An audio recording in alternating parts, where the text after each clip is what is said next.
He threw her out of the room she built. Not with raised fists, not with a shouted threat. Kang Min-jae, the most feared crime boss in South Korea, looked at his wife of 7 years, the woman who had sacrificed everything, who had built every dollar of his empire with her own mind. And he pointed at the door like she was a piece of furniture he was done with. "Security," he said. Just that one word. Calm. Almost bored. And 4 men in black suits moved toward Zaria Brooks. She didn't scream. She didn't beg.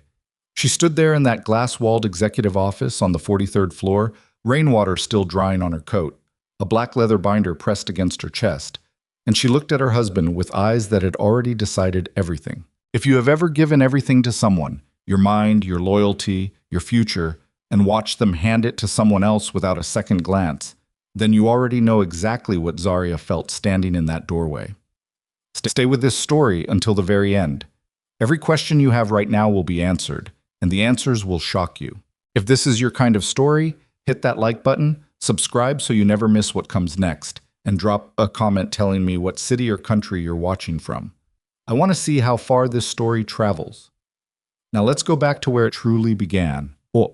12 years before that rainy afternoon in Seoul, Zaria Brooks was 29 years old and living out of a suitcase in a Marriott business hotel in the financial district. She wasn't struggling. She needs to be clear on that because people always assume the worst about a woman who ends up in a story like this. She was doing fine, better than fine. She had a master's degree in forensic accounting from Georgetown, a client list that stretched across 4 continents, and a reputation in international financial crime circles that most people twice her age never achieved. She was good. She knew she was good. And she was exhausted in the specific way that comes from being the smartest person in every room and still having to work twice as hard to be taken half as seriously. She'd been in Seoul for 3 weeks tracking ghost transactions for a mid-sized Korean pharmaceutical company that suspected internal fraud. It was routine work. Follow the money, find the leak, write the report, fly home. She had done it 40 times before. She was already mentally packing her bag when her contact at the firm called and told her the job had changed. The man they were investigating had friends, dangerous friends. The firm was pulling out. Zaria was annoyed. She was also 3 weeks deep into a financial trail that had stopped being about pharmaceutical fraud somewhere around day 8 and had turned into something far larger, shell companies nested inside holding corporations inside international trusts. All of it moving money in patterns that felt less like theft and more like architecture. Someone very intelligent had built this. She wanted to know who. She should have flown home. She knew it even then. Instead, she went to a bar in Itaewon and ordered a drink she didn't need, staring at the spreadsheet on her laptop, while the city rain came down hard against the windows. That was when Kang Min-jae sat down across from her. He wasn't what she expected, though she had no particular expectations because she didn't know who he was yet. He was 26, young-faced in a way that made him look like someone's younger brother, except his eyes were wrong for that. Too steady, too measuring, the kind of eyes that were always calculating distances. He was wearing a jacket that cost more than her monthly rent, and he was bleeding from a cut on his left hand that he seemed completely unconcerned about. "You've been looking at my money for 3 weeks," he said in English, without preamble, without pretense. "I want to know what you found." She should have closed the laptop and walked away. "Sit down," she said instead. He was already sitting. She looked at him for a long moment. The bleeding hand. The steady eyes. The complete absence of threat in his posture, which paradoxically made him feel more dangerous than if he'd been aggressive. "Your layering structure is sophisticated," she said. Whoever designed it understood behavioral pattern analysis. They built the concealment into the movement itself, not around it. But they made one mistake. Min-jae's expression didn't change. What mistake? They trusted a mid-level accountant at the pharmaceutical company who had a gambling problem and a second cell phone. Something shifted in his face. Not alarm. Something closer to respect, which on a man like him looked almost identical to danger. "He's already been handled," Min-jae said. "I know," Zaria said. "I watched your people do it. That's actually why I'm still in Seoul." She doesn't know, even now, why she told him that. The honest answer is that she was tired of pretending to be less than she was. And something about this man, his directness, his lack of performance, made her feel like she didn't have to. They talked for 4 hours. By the end of the night, she understood 3 things. He was genuinely brilliant in a raw, unschooled way, the kind of intelligence that comes from necessity rather than education. He had built something substantial, but was operating it like a man who didn't understand how to scale without exposure.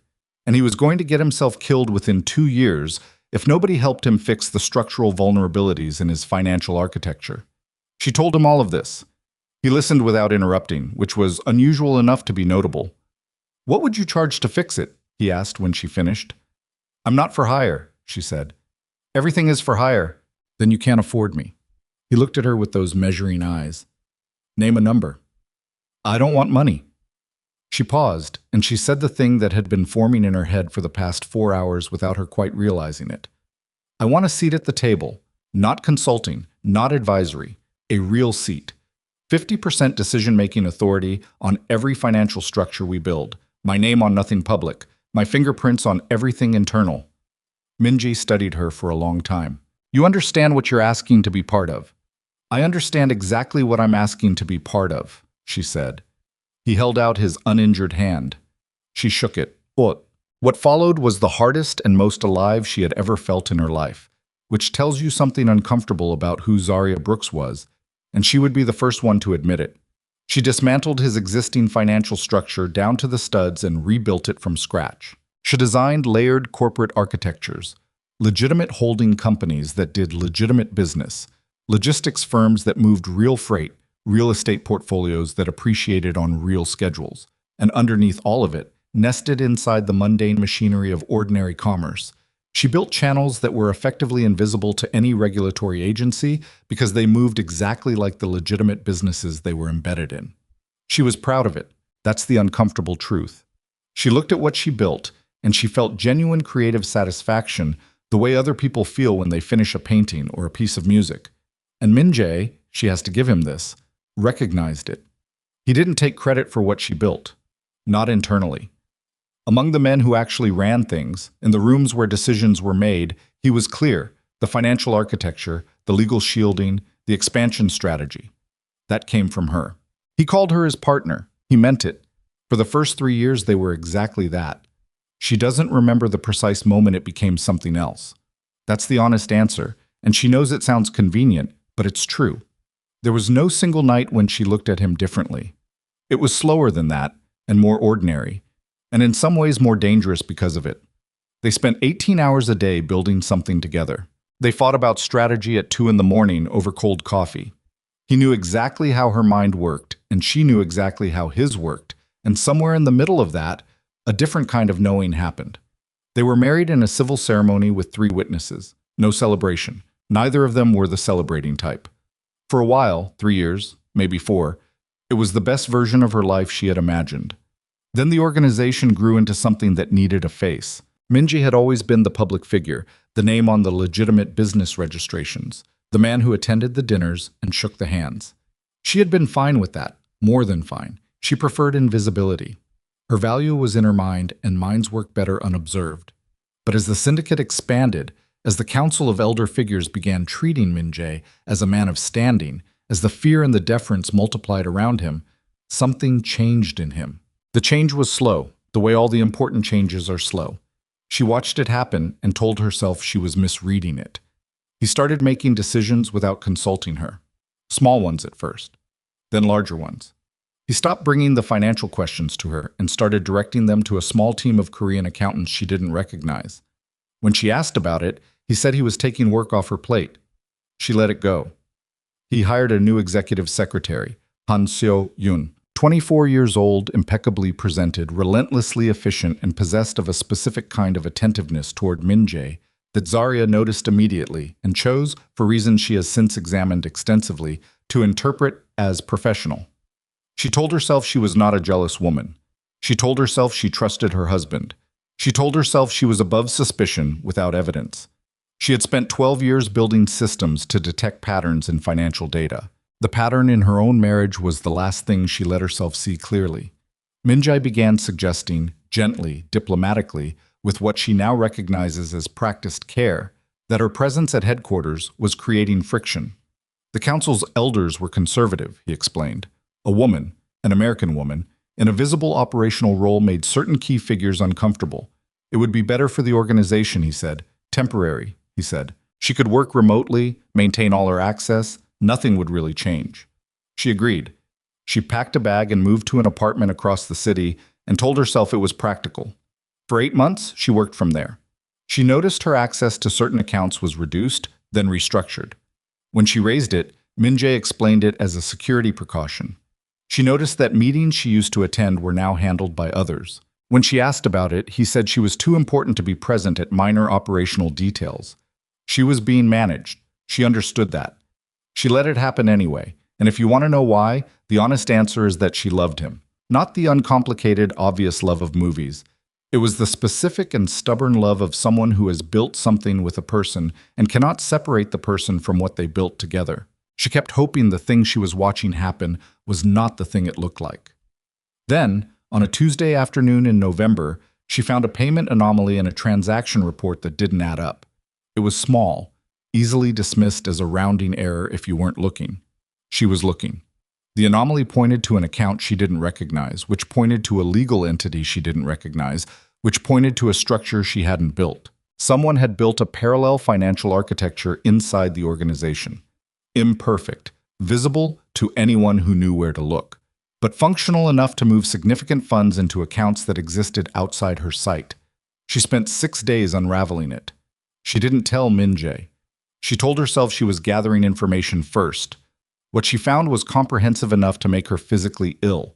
She made copies of everything, printed documents, digital backups, external drives. She moved quietly, working in the apartment while Min-jae thought she was doing routine monitoring, and she built something careful and thorough and devastating. Then she called a driver and she drove to headquarters. The lobby security recognized her. They stepped aside. She rode the elevator to the 43rd floor. She walked down the corridor toward the executive office. The door was slightly open. What she saw when she looked through the gap lasted perhaps 4 seconds. She has since refused to spend excessive time reconstructing it. What it told her was not surprising. Exactly. She had already found the financial evidence. But there is a distance between knowing something intellectually and seeing it with your eyes. And crossing that distance is a specific kind of damage that does not repair quickly. She did not announce herself. She did not make a sound. She stood in the corridor for 30 seconds, breathing deliberately, organizing the next several hours in her mind with the same clarity she brought to financial analysis, and then she pushed the door open and walked in. Seo-yoon moved first, pulling back with a speed that spoke to a practiced awareness of exactly what kind of situation required concealment. Min-jae was slower. He turned and looked at his wife in the doorway, and for a moment, just a moment, she saw something that might have been shame. Then it was gone, and what replaced it was worse. He straightened his jacket. He looked at her with the steady, measuring eyes she had mistaken for respect 12 years ago in a bar in Itaewon, and he said, in the flat tone of a man who has rehearsed this moment without realizing he was rehearsing it, "You shouldn't be here, Zarya." She looked at him. She looked at Seo-yoon. She looked at the office that had been built on systems she designed, in a building purchased with money she structured, in an organization she had called her own for more than a decade. She held the black leather binder against her chest. "No," she said quietly. "You're right, I shouldn't be here." She didn't move. "Security," Min-jae said, just that one word, calm, almost bored. And 4 men in black suits stepped forward. Zarya looked at them. Then she looked back at her husband, and she smiled. Not a cruel smile, not a wounded one. The smile of someone who has just confirmed the last piece of a calculation she already completed. "Before they escort me out," she said, her voice even and unhurried, "I think you should know something." Min-jae said nothing, waiting. She opened the binder, set it on the nearest surface without breaking eye contact with him. "I bought the company that employs those 4 men this morning," she said. "At 9:47 a.m., the purchase cleared at 10:15, which means, technically, those men answer to me now." The 4 security guards stopped moving. Min-jae stared at her. The rain continued to come down against the floor-to-ceiling windows. Somewhere in the building below them, an ordinary Tuesday afternoon was continuing without incident. "Tell me something, Min-jae," Zarya said. "Did you actually think I stopped paying attention?" The 4 security guards didn't move. That was the first thing Min-jae noticed. Not what Zarya had said, but the fact that the men he'd summoned were standing completely still, looking at each other with the specific uncertainty of people who have just been told the ground beneath them is not what they thought it was. "She's lying," Min-jae said. His voice was steady. He had a talent for steadiness under pressure. She had always admired it. Now she watched it working against him in real time. The guard nearest the door, a broad-shouldered man named Park, who had worked headquarters security for 6 years, looked at Min-jae and then back at Zarya with an expression that was not quite doubt but was adjacent to it. "Mr. Kong," Park said carefully, "perhaps we should verify—" "I said remove her." Park didn't move. Min-jae's jaw tightened. It was a small movement, almost imperceptible, but Zarya had spent 12 years reading his face the way other people read financial reports, and she caught it. The first crack. Hairline thin, but there. "His name is Park Dong-hyun," Zarya said, without looking away from her husband. "He's been with Daesong Security Solutions for 6 years, 4 months. Excellent performance record. He has a daughter in middle school in Mapo. He also has the very reasonable professional instinct not to take orders from a man who may no longer be his employer of record." She paused. "Park SE, if you pull out your phone and check the Daesong corporate registration database, you will find that the ownership transfer completed this morning. The new controlling entity is BK Global Holdings. I am the sole director of BK Global Holdings." The room was very quiet except for the rain. Park reached into his jacket. He pulled out his phone. Min-jae watched him do it with an expression that was moving, visibly and against his will, from authority into something that resembled controlled panic. "Put the phone away," Min-jae said. "Let him check," Zarya said. Park checked. The silence that followed lasted approximately 8 seconds.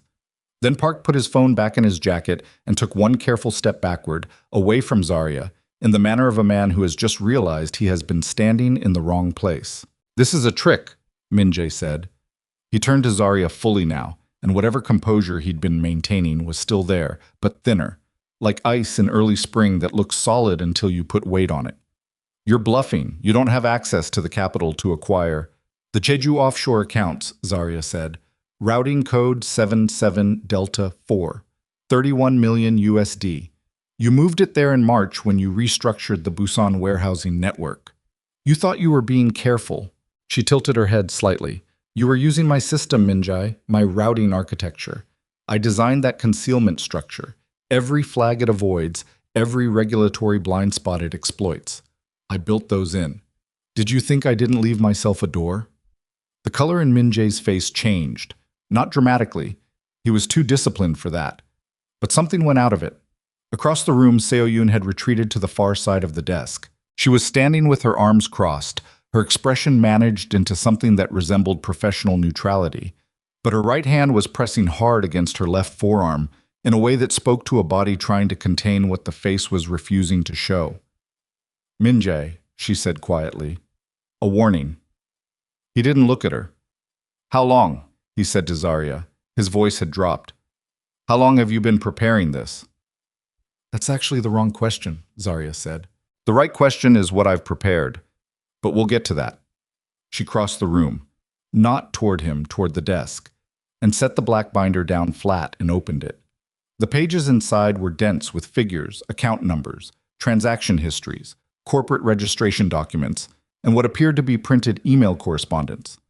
"Sit down, Min-jae," she said. "This is my office.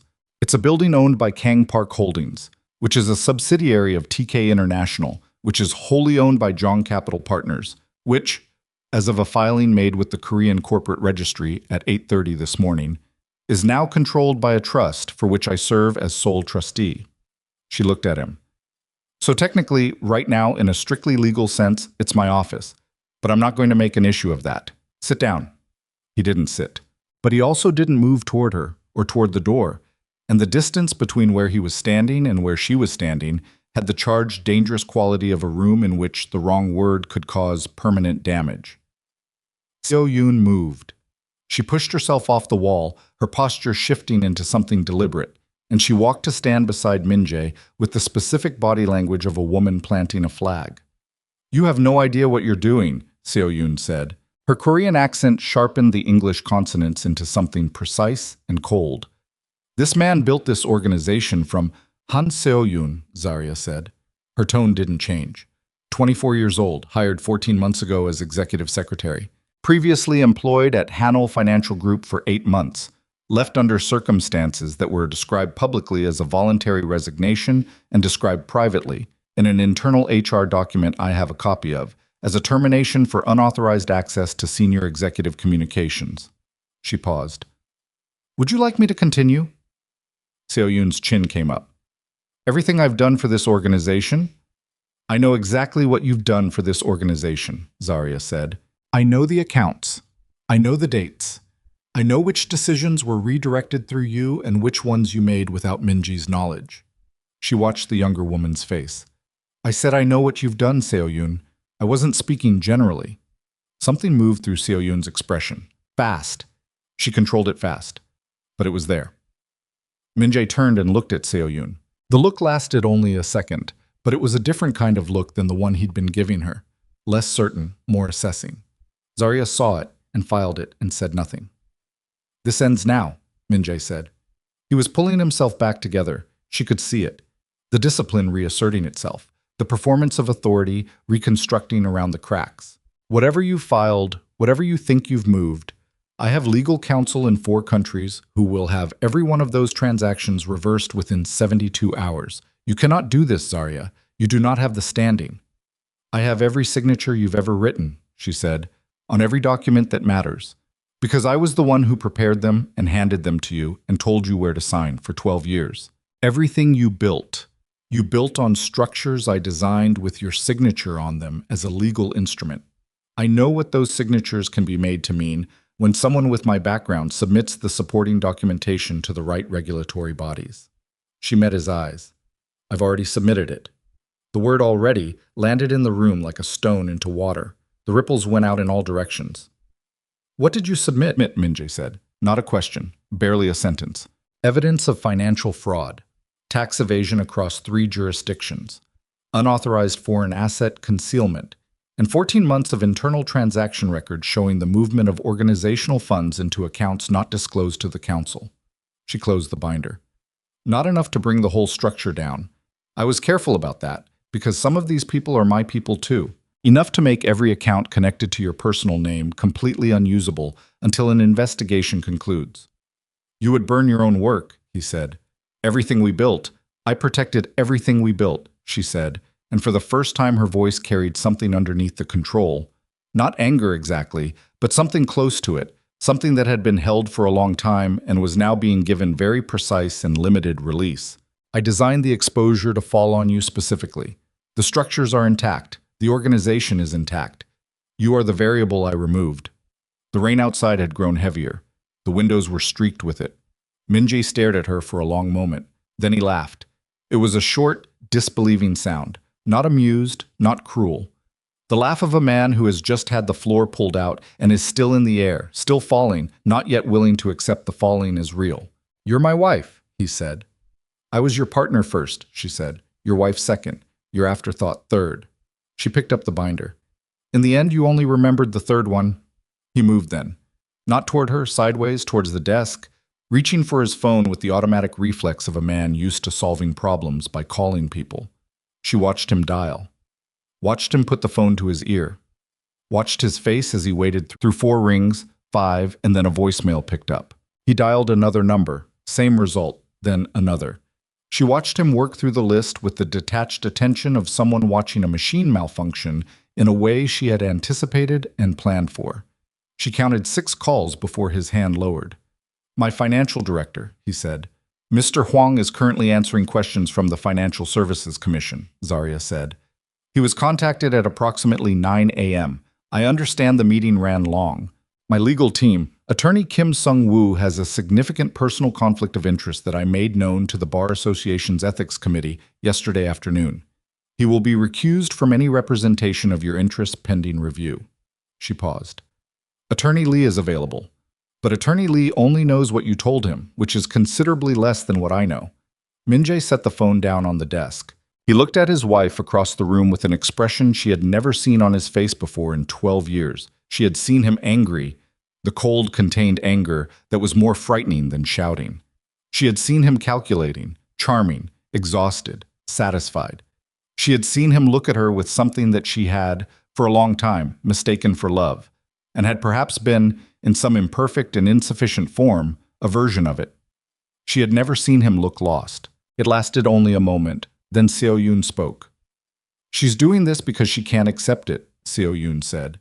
Her voice had hardened into something with edges. "She found out about us and she's having a breakdown. This is a scorned woman making threats. Minji." She put her hand on his arm. "Call Director Yoon. He has connections at the FSC. This can be undone in—" "Director Yoon's secondary accounts are in the disclosure I submitted," Zarya said, without effect. "He will be managing his own situation this afternoon." Seo Yoon's hand tightened on Minjae's arm. "She's guessing. She cannot have account number ending in 4471, held in a nominee name at a private bank in Singapore, funded through the Daegu Logistics subsidiary. Balance as of last Thursday, approximately 900,000 USD. Zarya looked at the younger woman steadily. "I'm not guessing." Seo Yoon's hand released Minjae's arm. She took half a step back. It was involuntary. Zarya could see that. The body stepping away from the heat before the mind had decided to move. Minjae turned and looked at Seo Yoon properly for the first time since Zarya had walked through the door. It was a different kind of looking now, assessing in a way that was not warm. "The Singapore account," he said quietly, to Seo Yoon. Not asking, checking. "That's mine," Seo Yoon said quickly. "That's from my personal—" "That account was funded through a routing path that originates in the Daegu subsidiary," Zarya said. "The Daegu subsidiary's discretionary fund authorization was restructured 14 months ago, shortly after a new executive secretary joined the organization and was given signatory access to operational expense accounts." She paused. "That access was not approved by me. It was not presented to me, and it is not consistent with the role of an executive secretary." The room had gone very still. Minjae was looking at Seo Yoon with an expression that had moved beyond assessment into something colder. "Who approved the signatory access?" he said. Quiet. "You did," Seo Yoon said. "You signed. I signed what was put in front of me," he said. The steadiness in his voice was still there, but it had a different quality now. It was the steadiness of a man who is very angry and keeping a very tight grip on it. "I sign 100 documents a week. What I don't do is personally review every authorization if my executive secretary—" He stopped. He looked at her. "If my executive secretary is managing the documentation." Seo Yoon said nothing. "How much?" he said. "Minjae, this is not the time to—" "How much is in that account?" Seo Yoon pressed her lips together. "The Singapore account holds approximately 900,000, Zarya said, her voice still even. "There are 2 additional accounts. One in Hong Kong, one in Luxembourg. Combined total across all 3, as of last week, approximately 3.2 million USD. She watched Minjae's face. It has been accumulating for 11 months. The sound Minjae made was not quite a word. It was a contained, sharp exhalation through the nose, the sound of someone taking a physical impact and controlling the response. Seo Yoon's posture changed. Something came off her. The cultivated efficiency, the professional poise, the careful management of how she occupied the room. Underneath it was something harder and more honest. "Everything I've built here," she said, and her voice had a different quality now, lower and flatter and less performed. "I built without credit, without recognition, without anyone asking my opinion or including me in decisions or treating me as anything other than the person who managed his schedule." Her eyes moved to Minjae. "Do you think I didn't understand exactly what this organization was? What it needed? I could see the gaps. I could see the vulnerabilities. No one asked me." "So you filled them yourself," Zarya said. Seo Yoon looked at her. Something crossed between them. A complex, uncomfortable recognition, woman to woman. 3 million doesn't buy control of anything, Zarya said. "What were you actually building toward?" "Don't," Seo Yoon said. A warning. "Don't do that." "You weren't stealing," Zarya said. "You were capitalizing, building a foundation." She studied the younger woman. "Who were you going to sell it to?" "Zarya." Minjae's voice had changed. "I'm asking her a direct question," Zarya said. Seo Yoon's jaw was tight. Her eyes had gone somewhere internal, calculating, in the specific way of someone deciding how much damage had already been done and whether honesty could limit it or would only confirm it. No one, Seo-yoon said. Wrong answer, Zarya said, and she opened the binder again and removed a single page and set it on the desk between them. It was a communication record, printed from an encrypted messaging application, with timestamps and a contact identifier that had been unmasked through what appeared to be significant technical work. The contact identifier resolved to a corporate name at the bottom of the page. Min-jae leaned forward and read it. The stillness that came over him was not the stillness of a man processing information. It was the stillness of a man whose body has stopped cooperating while his mind catches up to something catastrophic. Yamamoto Group, he said. The words came out flat and stripped of everything. Seo-yoon didn't deny it. The Yamamoto Group was the Tokyo-based Yakuza family that had been attempting to push into the Korean market for 7 years. Min-jae had spent considerable resources keeping them out. 2 failed negotiations, 1 incident that was never officially investigated, and a border on the organizational map that had been drawn in the specific currency that criminal organizations use to mark territory. Everyone in the room understood what that name on that page meant. When did it start? Min-jae said. Seo-yoon was looking at the page. She didn't look up. When did it start? He said again. 8 months ago, she said finally. Min-jae straightened slowly.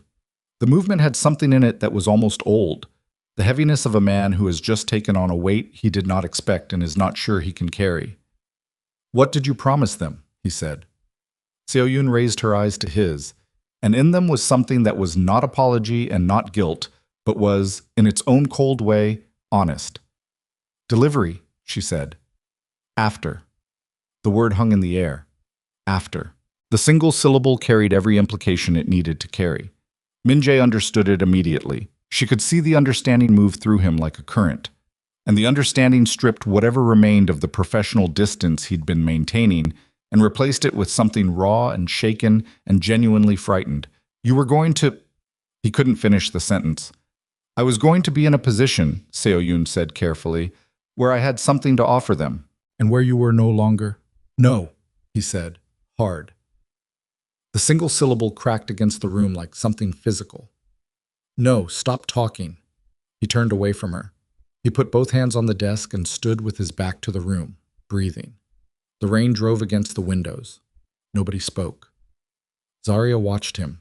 She had anticipated this moment. She had run it forward in her mind during the 6 days she'd spent building the documentation, during the night she'd spent awake in the apartment staring at the ceiling, during the car ride to headquarters this afternoon. She had known what this moment would look like. She had prepared for it. She had not prepared for how tired it would make her feel. Not victorious. Not satisfied. Just tired. The specific exhaustion of someone who has been right about something terrible and finds no comfort in the rightness of it. Min-jae turned around. I was looking at her with an expression she had not expected and could not entirely read, something between devastation and a kind of desperate appeal that she recognized, somewhere old and stupid in her chest, as the face she had fallen for 12 years ago in a bar, when he had looked at her like she was the only person in the room worth talking to. Zarya, he said. Don't, she said. Listen to me. Min-jae. Her voice was quiet and final. I've been listening to you for 12 years. I'm done listening. She picked up the binder. She smoothed the front cover with the flat of her hand. She looked at the room, the office, the windows, the rain, her husband, the woman who had been sleeping in her marriage, and she felt the last thread of something that had been holding for a very long time finally go still. The private elevator at the end of the corridor chimed. All 3 of them turned. The doors opened. And into the 43rd floor of the building that Zarya Brooks had built walked 7 men in dark suits, and at the center of them, moving slowly with the careful economy of a man in his 80s who had learned that speed is rarely necessary when authority is absolute, was Chairman Choi Seong-ho, the supreme patriarch of the council that governed every major criminal organization in South Korea. He had not been invited. Min-jae straightened involuntarily. 12 years of conditioned deference moving through his body before his mind caught up. Chairman Choi walked to the center of the room. He looked at Min-jae. He looked at Seo-yoon. Then he turned to Zarya Brooks, and he did something that no one in the room had seen him do in recent memory. He bowed. Nobody moved. That was the first thing Zarya registered. Not the chairman's bow, not the 7 men in dark suits standing behind him, not Min Jae's sharp intake of breath beside her. It was the stillness. The complete and sudden stillness of a room in which everyone present had just recalibrated their understanding of the situation and was waiting, very carefully, to understand what came next. Chairman Choi Seong-ho held the bow for 3 full seconds. It was not a casual gesture, a quick forward tilt of the head between men of roughly equal standing. It was a deep, deliberate bow, the kind that carries specific meaning in a culture where the degree of the angle is its own language. From a man of his age, his position, his history, it was extraordinary. The kind of gesture that, once made, could not be unmade.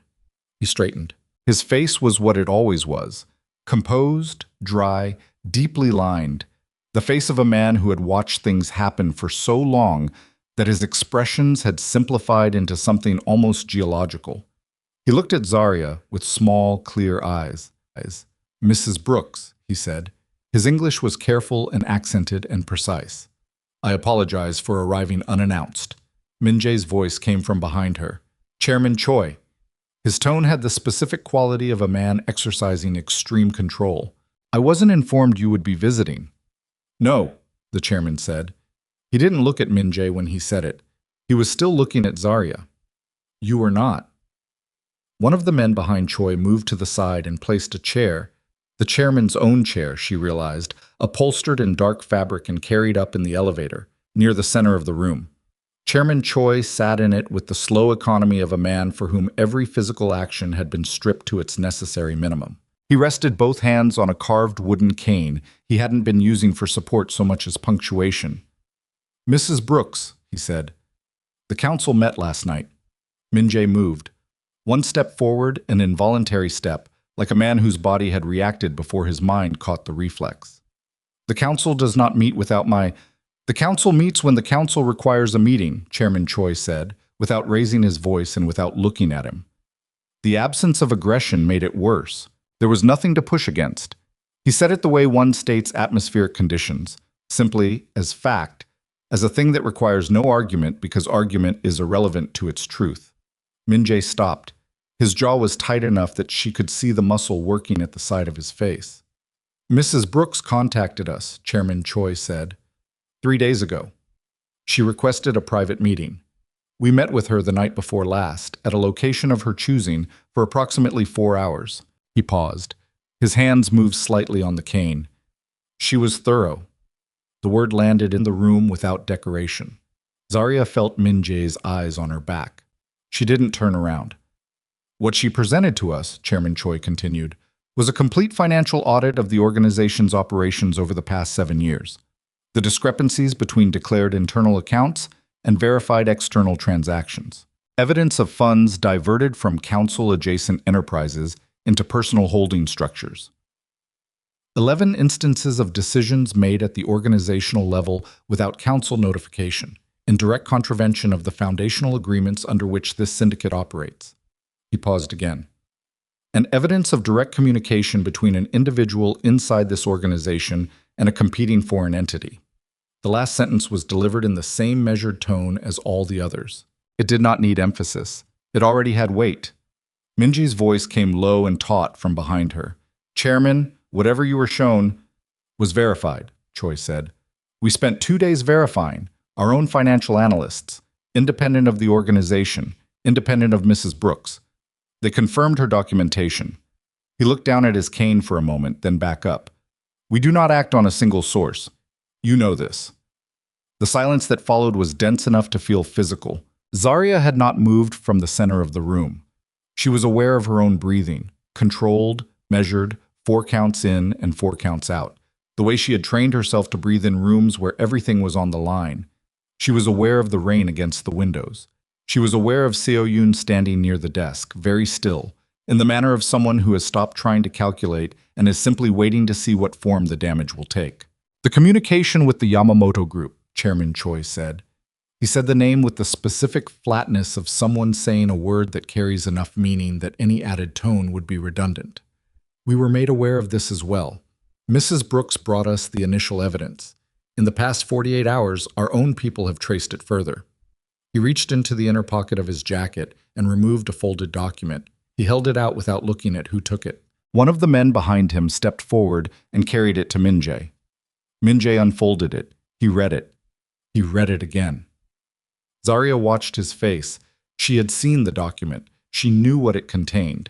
She watched him move through it anyway, watched the initial tightening around his eyes, the moment about 2/3 down the page where his expression went very still, the moment after that where something broke through the stillness and was very rapidly controlled. He looked up. He looked at Seo-yoon. Seo-yoon had gone pale, not gradually, all at once, as if the color had simply been removed. "The second schedule," Min-jae said to her. His voice was quiet. The quieter he got, Zarya had learned long ago, the more dangerous it was. "The one in the appendix." Seo-yoon said nothing. "There is a timeline in this document," Min-jae said. Still quiet, still controlled. Each word separated from the next with careful precision. A timeline for transfer of organizational control, with specific dates. He folded the document once, and a specific mechanism. Seo-yoon's hands were pressed flat against the desk behind her. "The mechanism involves my incapacitation," Min-jae said. "The word used is incapacitation, which is a word that covers a range of things." He tilted his head slightly.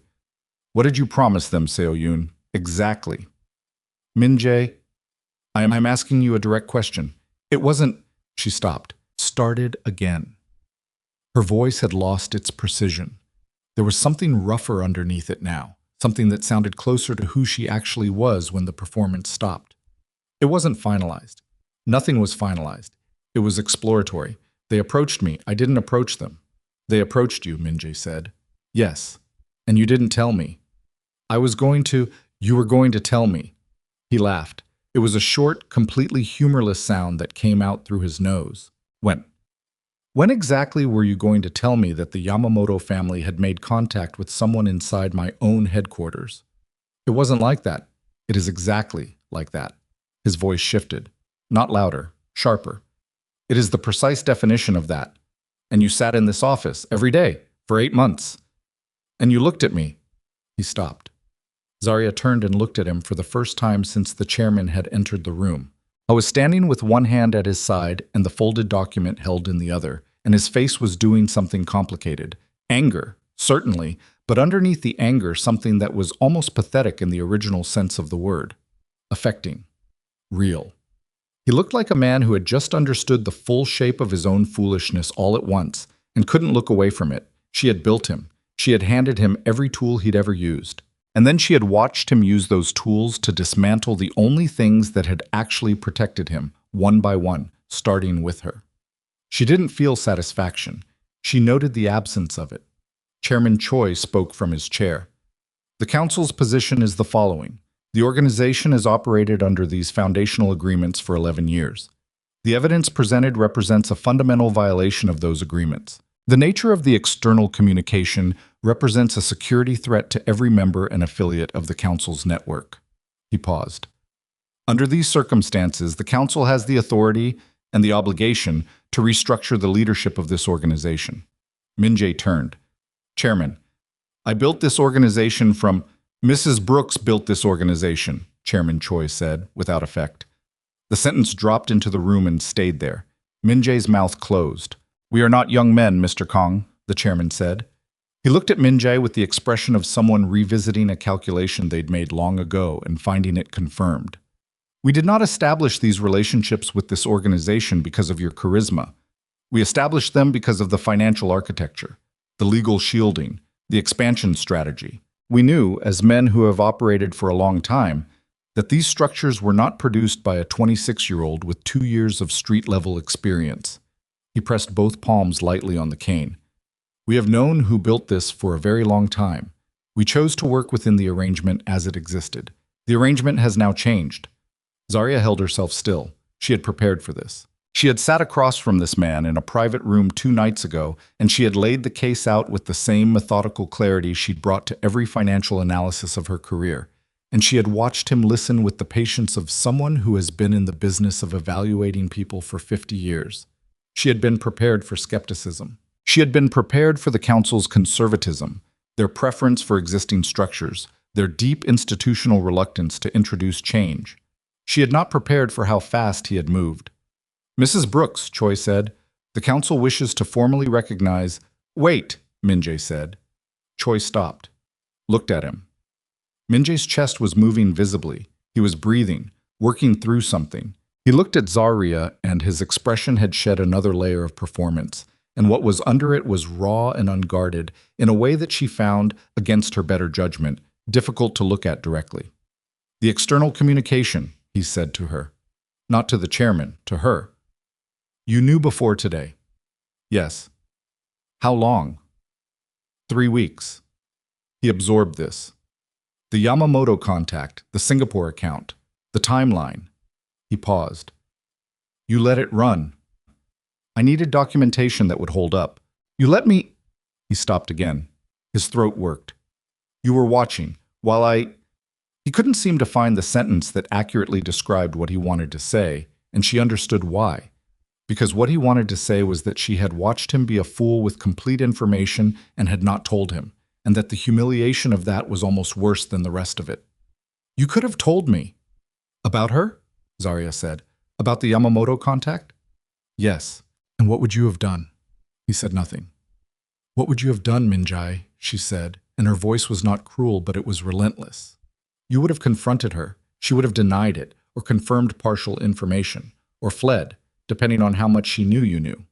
The documentation would have been incomplete. The council would have had nothing verifiable, and in 6 months or a year, someone else would have approached her, or she would have approached them, because the structural problem isn't her. The structural problem is that you created a gap in this organization when you removed me from it, and gaps get filled. She paused. I needed the documentation to be complete, so I waited. While she was— Again he stopped. Yes, Zarya said, with the specific patience of someone saying a thing that cost them something to say with patience. While she was. The room sat with that for a moment. Then Seo-yoon moved.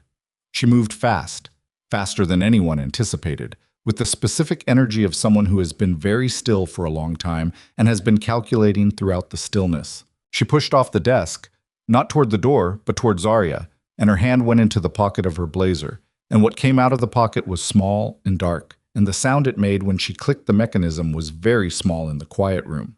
Every man behind Chairman Choi moved simultaneously. Trained, automatic, 3 of them placing themselves between the chairman and the room in under 2 seconds, and the other 4 moving towards Seo-yoon with the organized speed of men who had done this kind of movement many times. Zarya did not move back. She stood and looked at Seo-yoon across the 4 feet between them, and she felt her own heartbeat very clearly. Not racing, just very present, loud against the inside of her chest. And she held the binder in both hands, and she did not step back. Seo-yoon's hand was shaking, the object in it, small caliber, the kind that can be carried in a jacket pocket without printing, practical in a way that spoke to someone who had thought about this, was pointed approximately at the center of Zarya's chest. You don't understand, Seo-yoon said. Her voice had come completely apart.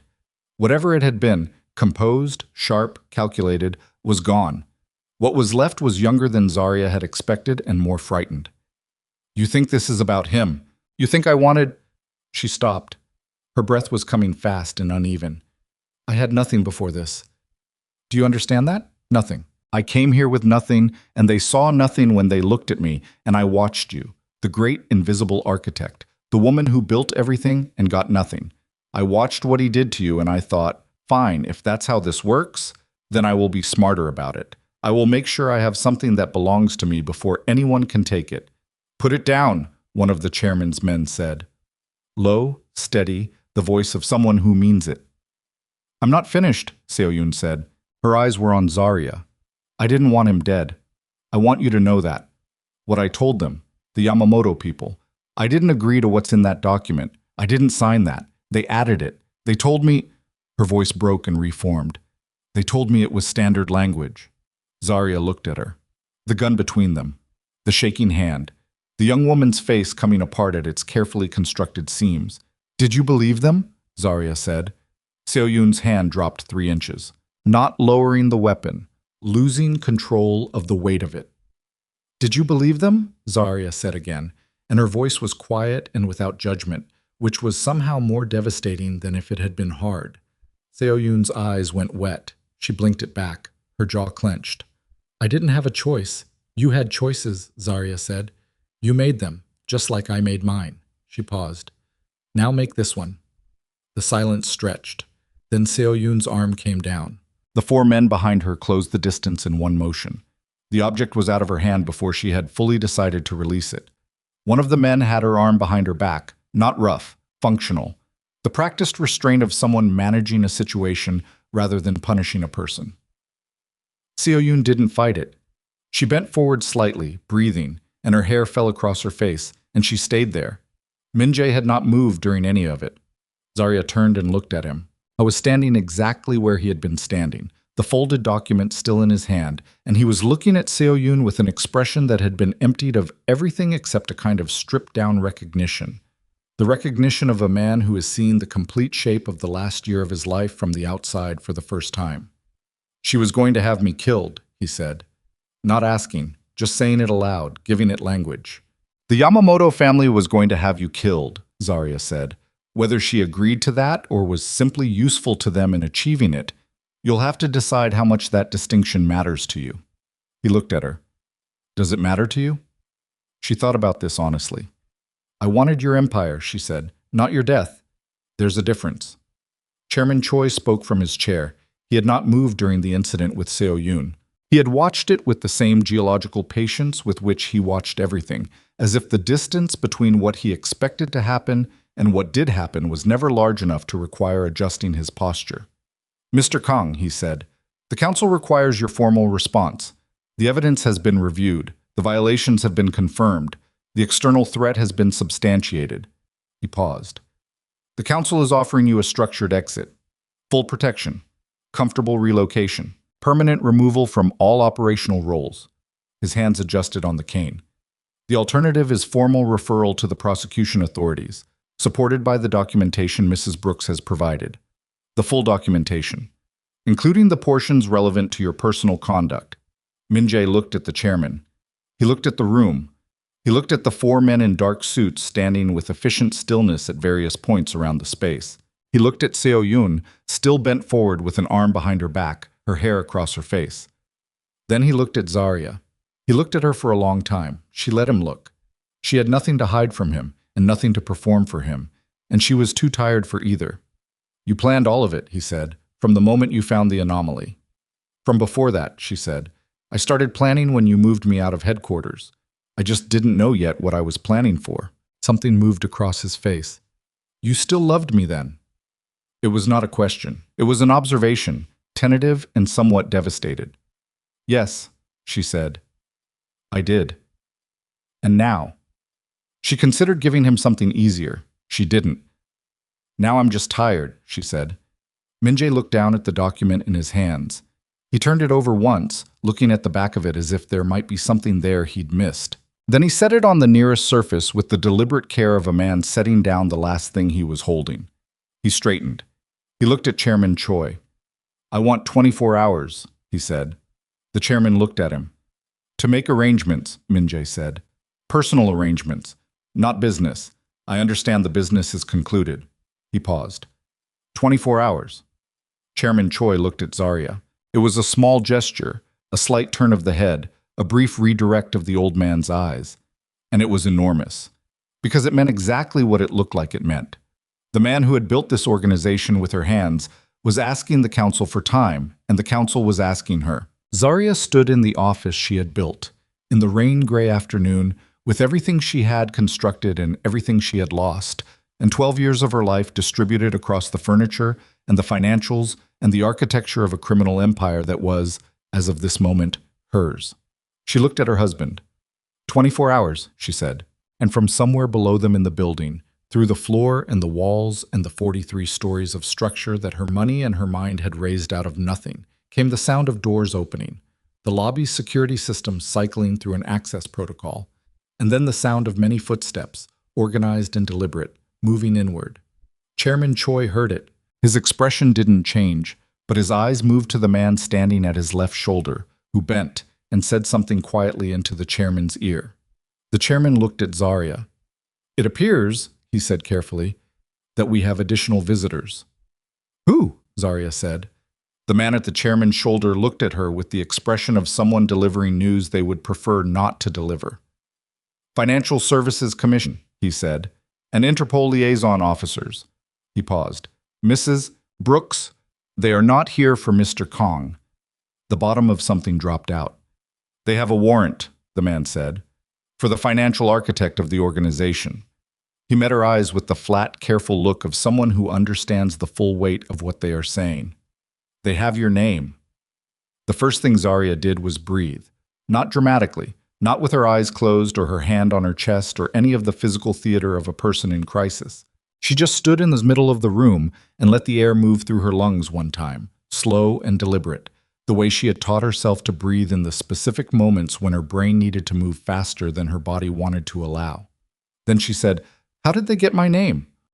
The man at Chairman Choi's shoulder.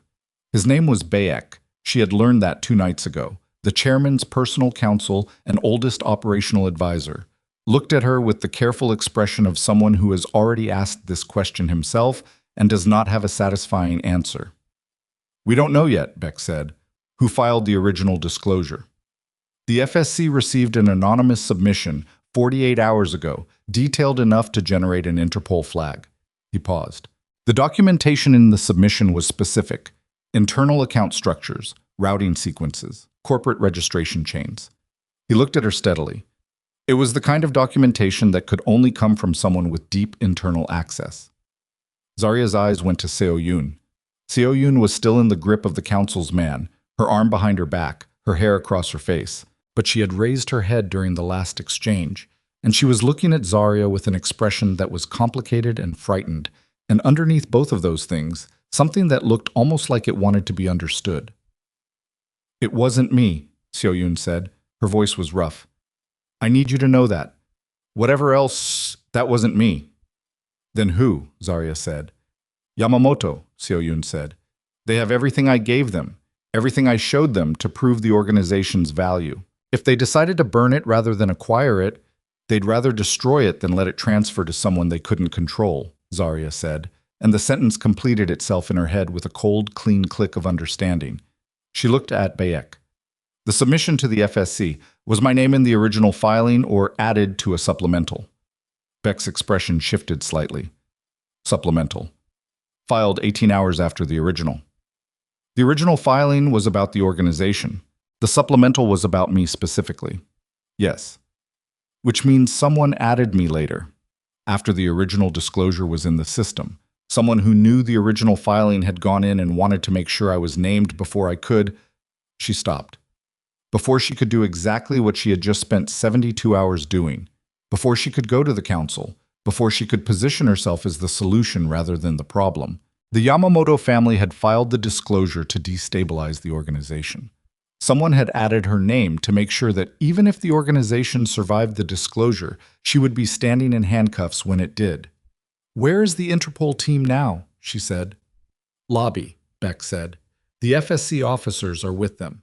They'll have building access within—" He checked his watch. "Minutes. The lobby security supervisor is stalling on a procedural question about warrant jurisdiction." "It will not hold long." Chairman Choi had not spoken. He was sitting in his chair with his hands on his cane, watching Zarya with the particular attention of a very old man who has seen many things reach their critical moment and has learned to look carefully at what people do in the seconds before the moment resolves. Min-jae was standing near the window. He had moved there sometime during the last exchange. She hadn't tracked exactly when. And he was standing with his back to the room and his hands in his jacket pockets, looking out at the rain-gray Seoul skyline, and the line of his shoulders was something she hadn't seen before. Not the shoulders of the man who had commanded rooms, not the posture of the mafia boss, just a man standing at a window in the middle of the worst afternoon of his life. "Min-jae," she said. He didn't turn. "Min-jae." Harder. He turned. His face was composed in the specific way of someone who has made a decision and is on the other side of it. "What do you need?" he said. She looked at him for a moment. "You know what I need." "Tell me anyway." "The Yamamoto submission, the supplemental filing that named me. Whoever prepared it had access to my personal financial history, not organizational records. Personal. The kind of background documentation that would have to come from someone who—" She stopped. Someone who knew me. Before the organization. Min-jae's eyes held hers. Who have you been talking to? She said. About me. About my background. In the last 6 months. His jaw worked. I had due diligence conducted. When I started, he stopped. Restarted. When I started thinking about the restructuring, the transition, I needed to understand what the legal exposure would be if you removed me from the organization, she said. He said nothing. You commissioned a financial background investigation on your own wife, she said, to understand her legal exposure, because you were planning to remove her from the organization and you wanted to know if she was a liability. She watched his face. Who conducted it? A firm in Hong Kong, he said. Independent. I was told they were their name. Meridian Consulting Group. Beck made a small sound from across the room. Every head turned. The old man's face had done something, a single brief contraction around the eyes, that communicated a significant amount of information in a very compact way. Bashixiai, Zarya said. Meridian Consulting Group, Bayek said, with the measured delivery of someone choosing each word carefully, is a subsidiary of Pacific Rim Advisory Holdings. He paused. Pacific Rim Advisory Holdings has known financial ties to the Yamamoto family's legitimate business network. The silence was absolute. Min-jae turned back to the window, not to look at the view, to put his face somewhere private for a moment. She could see his reflection in the rain-streaked glass, the expression moving through something that went past anger into a territory she didn't have an easy word for. He turned back around. "I need to get your information," he said, flat, stating it. "Yes." "I handed it to them." "You handed it to them," she confirmed, without inflection, because the inflection would have been unbearable and she needed to stay functional. He started to say something and then stopped, and she watched him understand in real time that sorry was not a word that had anywhere useful to go in this room on this afternoon, and give up on saying it. "How much do they have?" Zarya said to Beck. "The supplemental filing is detailed," Beck said. "Your personal financial history. Accounts held prior to the organization. Academic records. Immigration documentation. Your work for international clients before Seoul." He paused. "And one additional item." He looked at her directly. "There is a record in the filing, a payment, made 11 years ago, before the organization had its current structure, to an official of the Korean Financial Services Commission." The room moved slightly, or she felt like it did. "What kind of payment?" she said. "A consulting fee, on paper. The filing characterizes it as a bribe." Beck's voice was careful and even. "Paid to facilitate early regulatory approvals for 3 of the organization's initial holding structures." Zarya stood with this for 3 seconds. 3 full seconds, which is a long time when the room is very quiet and everyone is watching you. "The payment was legal," she said. "It was structured as a consulting agreement. I have the FSC official in question resigned 14 months ago," Beck said. "He is currently cooperating with a separate corruption investigation. The Yamamoto filing includes a statement attributed to him characterizing the original agreement as corrupt." He paused. "Whether or not that characterization is accurate, and I suspect it is not, the filing contains his signature on that statement." Zarya understood what she was looking at. The Yamamoto family had spent the time since Seo Yoon made contact with them, not simply receiving intelligence about the organization. They had been building a case, a specific, targeted, personal case designed to neutralize the one person who could prevent them from acquiring what they wanted. They had used Min-jae's own paranoia and his own due diligence process to get her personal history. They had flipped a compromised government official into providing a signed statement. They had timed the disclosure to land at the exact moment she was making her move against Min-jae, when she was already in motion, already exposed, unable to go back and cover what they were about to uncover. It was good work. She could recognize that with the cold, technical part of her brain, even while the rest of her was doing something that she refused to call panic, but which had all of panic's physiological signatures. Her hands were steady. She noticed this, held on to it. From the floor below, she heard the elevator engage. "They're moving," one of the council's men said near the door. "How long?" Zarya said. 60 seconds. Maybe 90. She looked at Chairman Choi. He was watching her. She had the sense that he had been watching her the way you watch something you have bet on. Not passively, not merely observing, but tracking with a specific investment in what you see. Chairman, she said, what I need you to understand, I understand, he said, considerably more than you may be assuming. She stopped. He adjusted his hands on the cane. The Yamamoto family's attempt to acquire this organization is not new information to the council. We have been monitoring their activity in Korean markets for 4 years. The Meridian connection was identified by our own intelligence sources 7 months ago. He paused. What we did not know was that they had an internal contact. He looked briefly at Seo Yoon. What we did not anticipate was the timeline of the disclosure, or its specific target. If you knew about Meridian, Zarya started, we did not know that Mr. Kong had hired them, Choi said. We did not know that your personal records had been transferred. He met her eyes. When you came to us 3 nights ago, I recognized immediately that the situation was more urgent than you understood. You knew. I suspected, he said precisely. There is a difference. Knowing would have required verification I did not yet have. He looked toward the elevator doors at the end of the corridor, visible through the office's glass wall. I have it now. The elevator light was on, moving up. The payment to the FSC official, Zarya said. I need you to understand what that payment was. Tell me quickly, Choi said. The consulting agreement was legitimate. He reviewed our regulatory filings and provided a written opinion on compliance. I was paid a fair market rate for that opinion. The opinion was used in good faith. I have documentation, contemporaneous documentation, prepared at the time with the full record of the engagement. She was talking faster than she normally allowed herself to talk, but each word was precise. The Yamamoto statement characterizes it as a bribe because characterizing it as a bribe makes it look like I purchased regulatory approval for fraudulent structures, which gives the FSC grounds to argue that every structure I built was compromised from the start, which gives them grounds to seize everything. Not just criminal assets, Beck said, following it. All assets. On the theory that the entire organizational structure was built on a corrupted regulatory foundation. If they can make that stick, Zarya said, the council loses everything adjacent to this organization. Every legitimate business, every real estate holding, every account. She looked at Choi. Not just me, everyone. The elevator stopped. The light at the end of the corridor went steady. Chairman Choi rose from his chair. It was not a fast movement. He rose the way he did everything, with deliberate economy, with the patience of someone who understands that the appearance of unhurriedness is its own form of power. He stood upright and held the cane and looked at the elevator doors through the glass wall. Beck, he said. Sir. The documentation misses, Brooks referenced.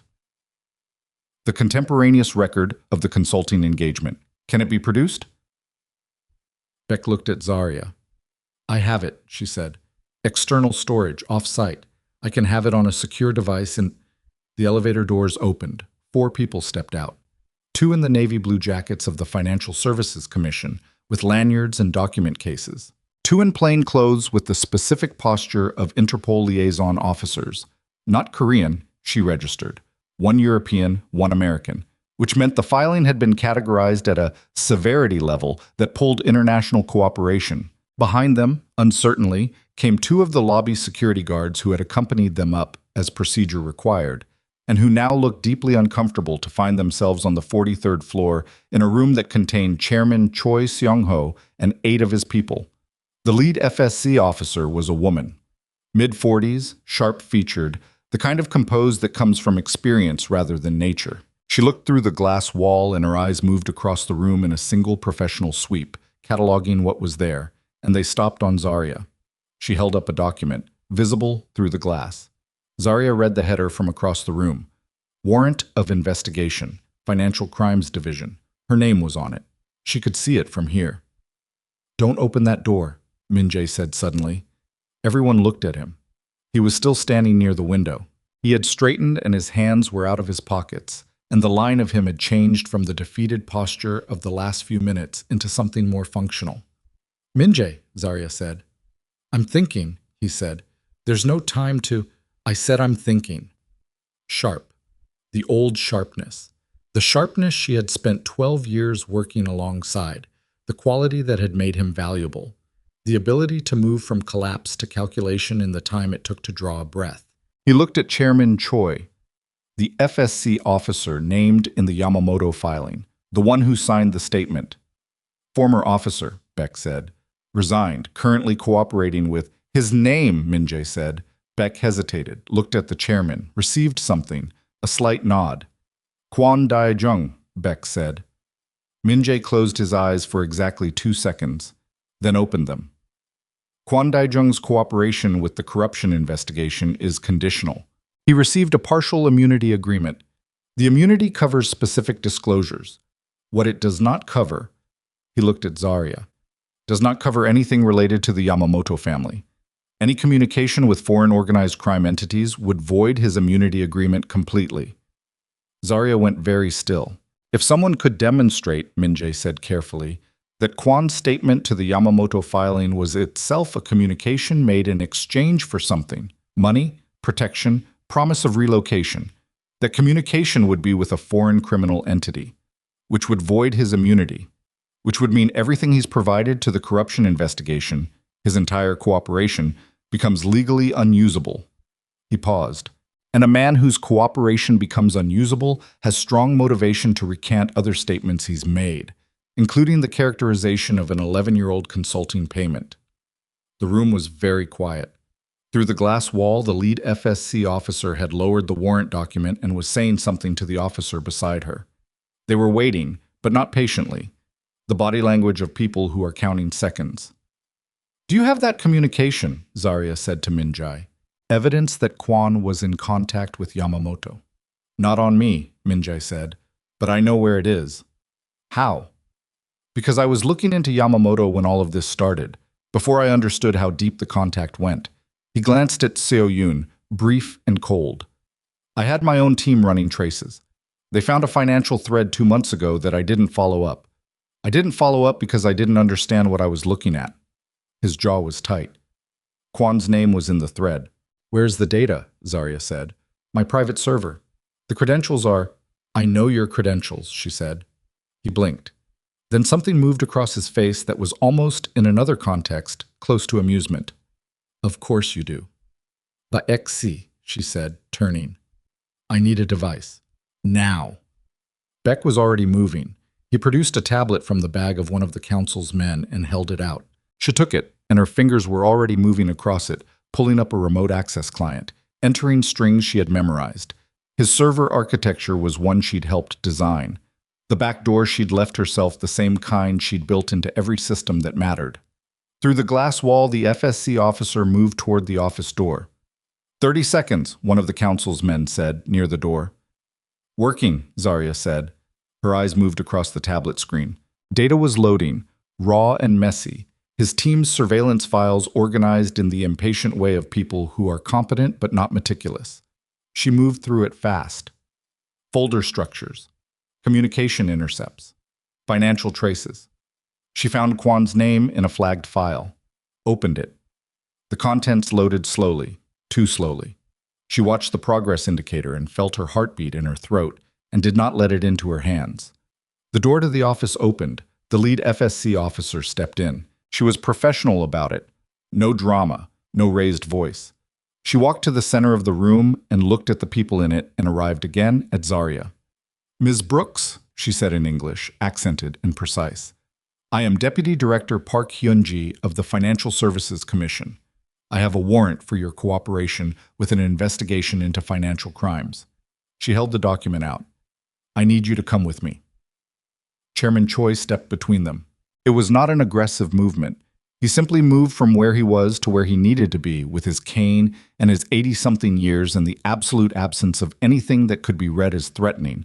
And he stood between the FSC officer and Zarya with the specific authority of someone who has stood in many doorways in his life and never been moved. "Deputy Director," he said, "I am Choi Seong-ho. I believe you know who I am." The FSC officer knew who he was. Her face registered it. A brief, controlled acknowledgement of the complexity of the situation she had just walked into.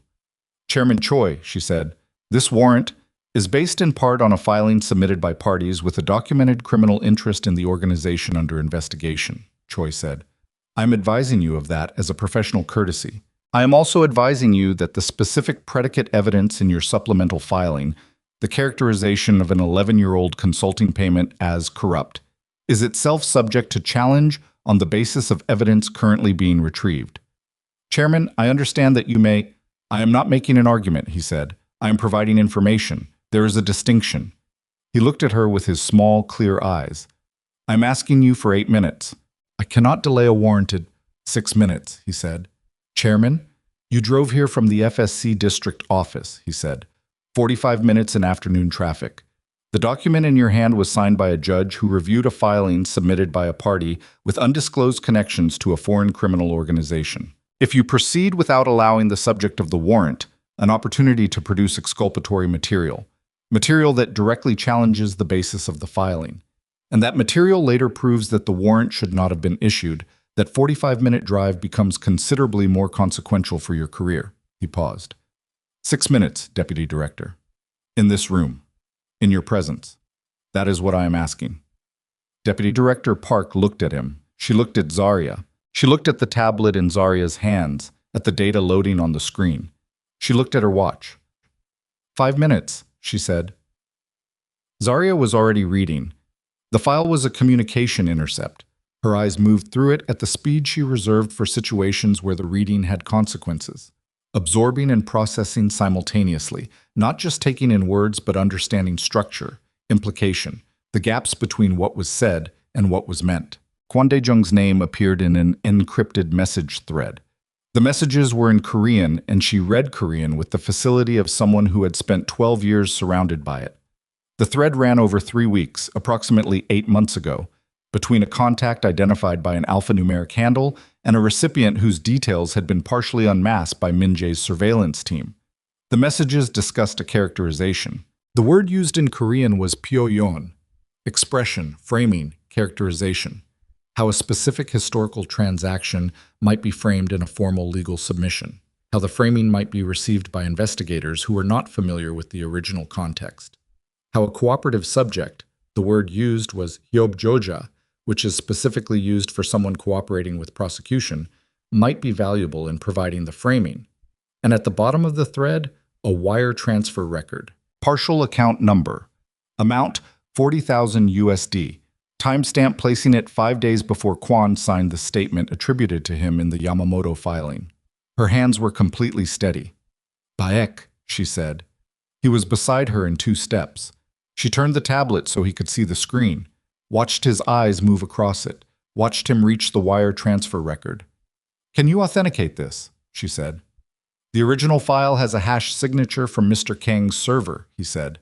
With the server logs, yes. This can be authenticated within— We have it, she said to Deputy Director Park. The FSC officer came forward. Baek handed her the tablet. She read. Her colleague looked over her shoulder and read. The Interpol officer closest to her looked at the screen and then looked at his counterpart, and something passed between them that was professional and significant and too fast for Zarya to fully decode. Deputy Director Park handed the tablet back. She was quiet for a moment. This will need to be formally submitted and verified, she said. I cannot simply accept— I understand, Zarya said. I am not asking you to accept it. I am asking you to submit it for verification before executing the warrant. Because if it verifies, and it will verify, the predicate for the supplemental filing collapses, and you will be in a considerably better position having chosen to verify it before proceeding. The FSC officer looked at her, a long, professional, assessing look. You have formal counsel, she said. I will have formal counsel within the hour, Zarya said. The submission process— I know the submission process, Zarya said. I will submit everything you need through proper channels, with full documentation, with my attorney present. I am not asking to avoid the process. I am asking you to run the process correctly, which means verifying your evidence base before executing. She held the deputy director's gaze. You know that's right. That's why you're still standing here instead of arresting me. The room was very quiet. Min Jae was watching from the window. The council's men were still. Chairman Choi had stepped back, returning to his cane, giving the space back to Zarya in a manner that was deliberate. Deputy Director Park looked at the warrant in her hand. Then she looked at the tablet. Then she looked at her Interpol counterpart. We pause execution pending verification, she said. In Korean first. Then in English, to Zarya. You have 48 hours to present formal documentation through legal counsel. If verification of this material does not support your challenge, we proceed immediately. She looked at Zarya with the direct, measuring look of someone who respects competence even under adverse circumstances. Am I clear? Perfectly, Zarya said. The FSC officers left. The Interpol officers followed. The security guards went with them, visibly relieved. The elevator doors closed. The room exhaled. Zarya stood with the tablet in her hands, and the feeling moving through her that was not relief. Not yet. Not with 48 hours still sitting between her and a resolution, but was the specific sensation of having made it to the next ledge on a climb that was not finished. She was breathing. She was standing. The ground was still under her. Min-jae crossed the room. He stopped a few feet from her. He looked at her with an expression that had shed every performance and was just what it was. A man in the wreckage of his own construction, looking at the person who built what he destroyed. The documentation, he said. The consulting engagement record. The Quan intercept. This takes 48 hours to move through verification. Yes. And in 48 hours? In 48 hours, the supplemental filing falls apart. The original disclosure implicates the organization's financial structures. Those structures need to be formally transferred before the investigation can determine what belongs to whom. She looked at him. Which is why the transfer needs to happen in the next 24 hours, before the verification completes, so that when the investigation concludes, what they're looking at is a legitimate multinational logistics company with clean books and a new ownership structure, not a criminal organization. Min-jae was quiet. The resignation agreement, she said. The one the chairman mentioned. I haven't signed it. I know you haven't signed it. He looked at her. If I sign it, what happens to me? The council provides protection, relocation, a clean exit. She paused. You walk away with your life, which is more than what Yamamoto was offering you. He was quiet for a long moment. She could hear the rain. She could hear him breathing. 12 years, he said. Not a complaint. Just wait. I know, she said. I was going to... He stopped. In the beginning, before I understood what the council would become, what I would become. He looked down at his hands. I was going to tell them the truth about what you built. Give you the credit. I know that too, she said, and she believed it. That was the specific cruelty of it. She believed the early version of him had meant it. The distance between who he had been in that bar in Itaewon and who he had become in this office was not a straight line. It had bent incrementally, over years, each small compromise redefining the angle until the original intention was no longer visible from where he ended up. I'm sorry, he said. She looked at him. 2 words, 12 years. The math of it was insane. I know, she said. Chairman Choi moved. He reached into the inner pocket of his jacket and produced a folded document, cream-colored paper, dense with text in Korean and English.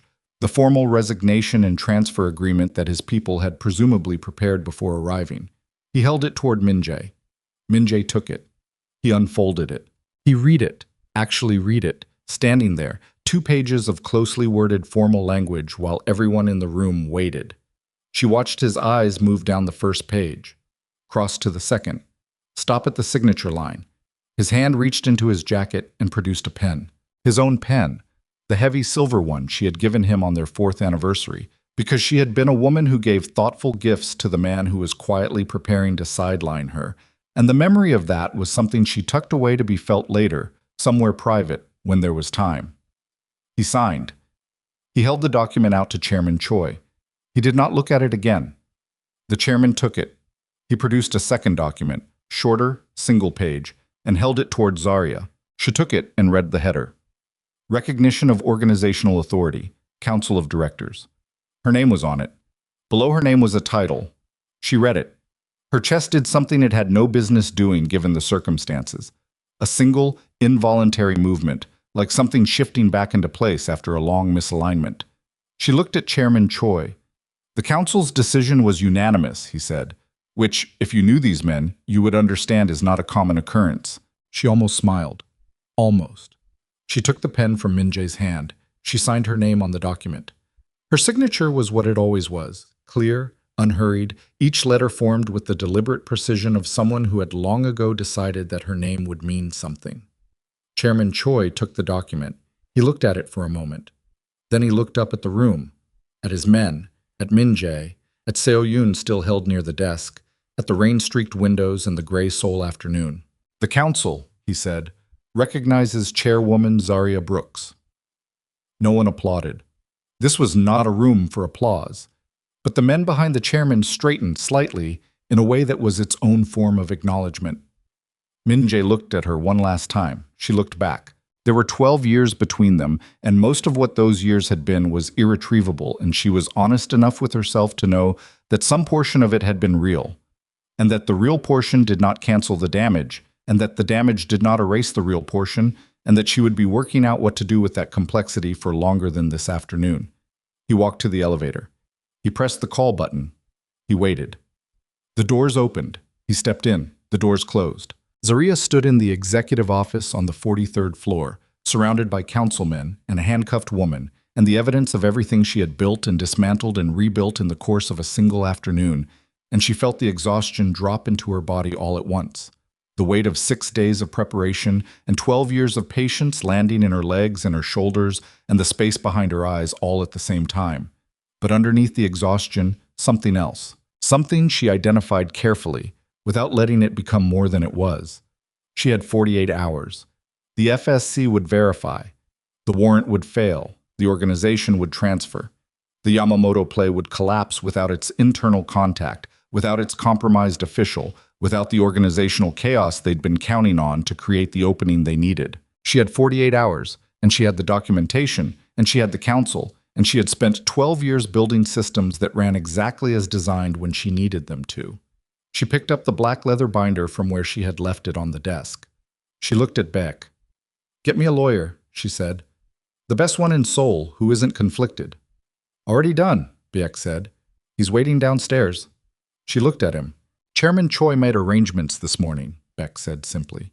She looked at the old man.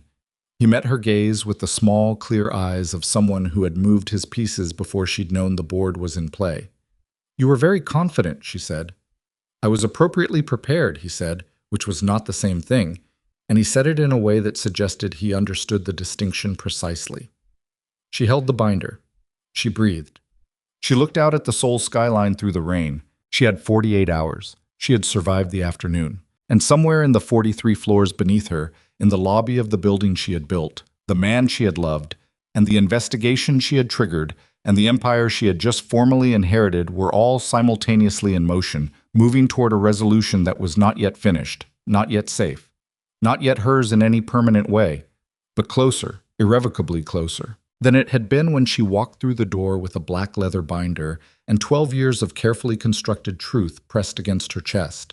The lawyer's name was Ahn Jae-won, and he had the kind of face that had stopped being young so long ago that it had arrived somewhere beyond age into simple permanence, a man who had sat across from prosecutors and judges and criminal defendants and grieving families for 40 years, and had metabolized the experience into something that looked, from the outside, like patience, but was actually something harder and more useful than that. I was waiting in a conference room on the 38th floor when Zaria came down.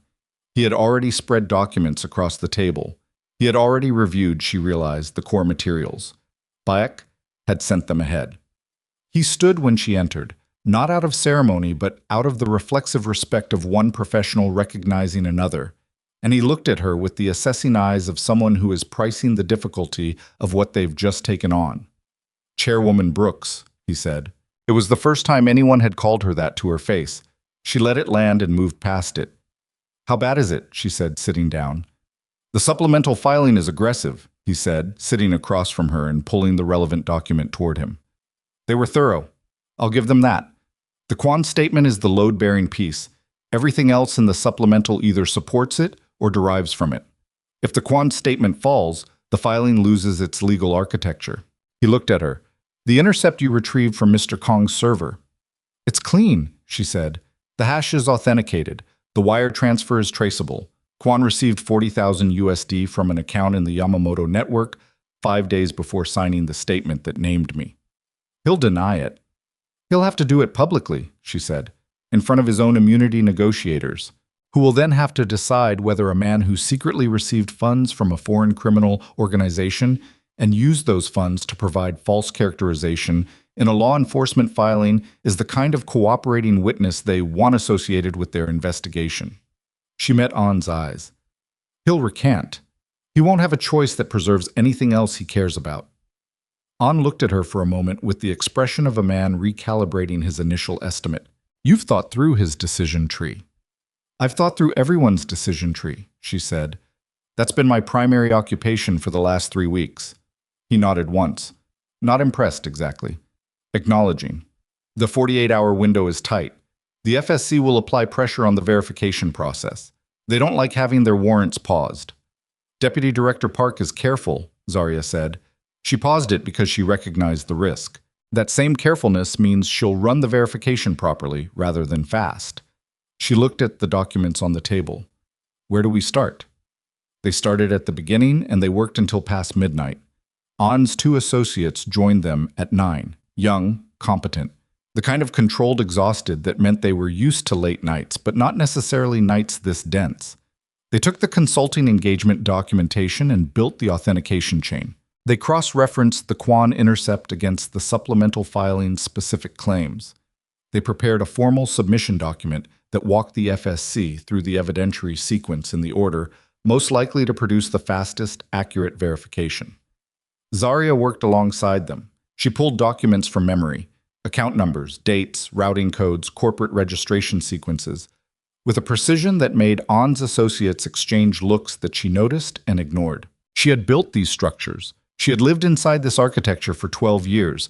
The details were not memorized so much as inherent, the way the floor plan of a childhood home is not something you remember but something you simply know. At 11:30, she went to the window and stood with a cup of coffee that had gone cold 20 minutes ago and looked at Seoul at night, the river lit up, the apartment towers, the commercial district still burning bright. And she let herself feel, for the first time since that afternoon, the specific weight of what the day had actually been. She had been prepared for Min-jae. She had prepared for that confrontation for weeks, methodically, and she had been ready for it. She had not been prepared for the warrant. The Yamamoto play had been good. She could recognize that with the cold professional part of her brain even now. They had found the one piece of her history she couldn't fully control, weaponized a compromised official, and timed the filing to land when she was already exposed. If the Quan intercept hadn't existed, or if Min-jae hadn't had the presence of mind to mention his surveillance data, or if the file had loaded 30 seconds later than it did, the afternoon would have ended very differently. She thought about that. She was honest with herself about how close it had been. She had learned a long time ago that the most dangerous thing you can do after surviving something difficult is convince yourself it was less difficult than it was, because then you stop accounting for difficulty in your future planning, and then something actually kills you. It had been close. She was standing at the window. She drank the cold coffee and turned back to the table. They worked until 2 in the morning. The verification came back in 31 hours, not 48. 31, which meant Deputy Director Park had run it fast after all. Not because she was careless, but because the evidence was clean enough that the conclusion was reached quickly. Ahan took the call and came to find Zarya in the temporary office she had set up on the 38th floor, and he stood in the doorway with the expression of a man delivering news. He had believed he would be delivering, but is nonetheless relieved to actually be delivering. The supplemental filing has been formally withdrawn, he said. The FSC is opening a separate investigation into the origin of the Quan statement. Quan's immunity agreement is under review. Zarya set down the pen she'd been holding. The original disclosure, she said. Stands, he said. The organizational financial investigation proceeds, but the scope is limited to structures that predate the ownership transfer, and the transfer itself has been logged as completed prior to the investigation's formal scope date. He paused. Which means what the investigation is looking at is a former organization. What exists now is a new legal entity with new ownership and new articles of incorporation. She had filed the transfer at 6:30 the previous morning, the moment the council's recognition document had been authenticated. 12 minutes before the FSC's investigation scope date locked in. 12 minutes. The Yamamoto family, she said. The evidence of their involvement in the supplemental filing has been forwarded to Interpol, An said. combined with the council's own intelligence submission through their legal representative, which Chairman Choi filed this morning, the Yamamoto family is now the subject of a multinational financial crimes investigation across 3 jurisdictions. He looked at her. Their Korean market ambitions are finished, possibly for a decade. Zarya looked at the window. The Seoul afternoon was clear. The rain had broken overnight, and the sky was the particular sharp blue that comes after a long storm, the kind of sky that looks like something washed clean. Seo-yoon, she said. Arrested and formally charged, Ahun said. The council's enforcers released her to FSC custody this morning. She is cooperating with the Interpol investigation into the Yamamoto contact. Her attorney has indicated she will provide full testimony in exchange for sentencing consideration. He paused. She has significant information. She was more deeply embedded in their network than the document suggested. Zarya thought about the young woman standing in the executive office with a gun in her shaking hand, saying I had nothing before this in a voice that had stopped performing and become simply real. She didn't forgive it. She understood it, which was a different thing, and she held those 2 responses separately without letting either one contaminate the other. She'll serve time, she said. Yes, Ahun said. Some years, most likely. The cooperation will reduce it. Zarya nodded once, closed the folder in front of her. Min-jae, she said. Ahn hesitated for a fraction of a second. He left Seoul last night, he said. The council's arrangement provided relocation to a property in Portugal, Lisbon. I was accompanied by 2 council-appointed advisors who will remain with him for the transition period. He paused. He left something for you. Ahn set a sealed envelope on the desk between them. Her name was on the front in Min-jae's handwriting, the handwriting she had seen on thousands of documents, that she had handed him pens to produce, that she knew the way you know something you've never consciously studied. She looked at it. Thank you, Ansi, she said. I understood the dismissal. He left. She sat with the envelope for several minutes without opening it. The building was quiet around her. Somewhere above her, on the 43rd floor, the executive office sat empty. The leather chair behind the desk, the rain-streaked windows now drying in the afternoon sun, the space that had held so much in the last 2 days going back to its ordinary dimensions. She opened the envelope. Inside was a single sheet of paper, no letterhead. His handwriting small and neat the way it had always been. It said, "The bar in Itaewon is still there. I drove past it this morning on the way to the airport. I don't know why I'm telling you that. I've been trying to write something that explains. I have drafted 6 versions of this letter. They all sound like excuses, which is because they are, and you have never been interested in excuses, which is one of the things I most admired about you and most failed to deserve. What I want you to know is this. Every decision I made that cost you something. I knew it cost you something. I told myself it didn't. I told myself you were adaptable, that you preferred the background, that the arrangement served you as much as it served me. I knew while I was telling myself those things that I was lying. I knew exactly what I was taking from you. I kept taking it anyway. I don't have a name for what that makes me. Probably you do. The organization was always yours. It was yours from the night you sat down across from me in that bar and told me my layering structure was sophisticated and then told me exactly what was wrong with it. And I understood in about 4 minutes that I was sitting across from someone who would either save my life or end it, and decided that either way, I needed to know her. That decision was the only genuinely good one I made in the whole 12 years. Everything else I can account for. That one I can't explain except to say it was true. Good luck, Zarya. You won't need it. You never did. Min-jae. She read it twice, folded it, set it on the desk. She sat with it for a while. Then she put it in the inside pocket of her jacket, close to her chest, and she stood up and went to work. The first month was the hardest. Not emotionally. She had expected that and had prepared for it the way she prepared for everything, by acknowledging the difficulty in advance and deciding what it was allowed to cost her.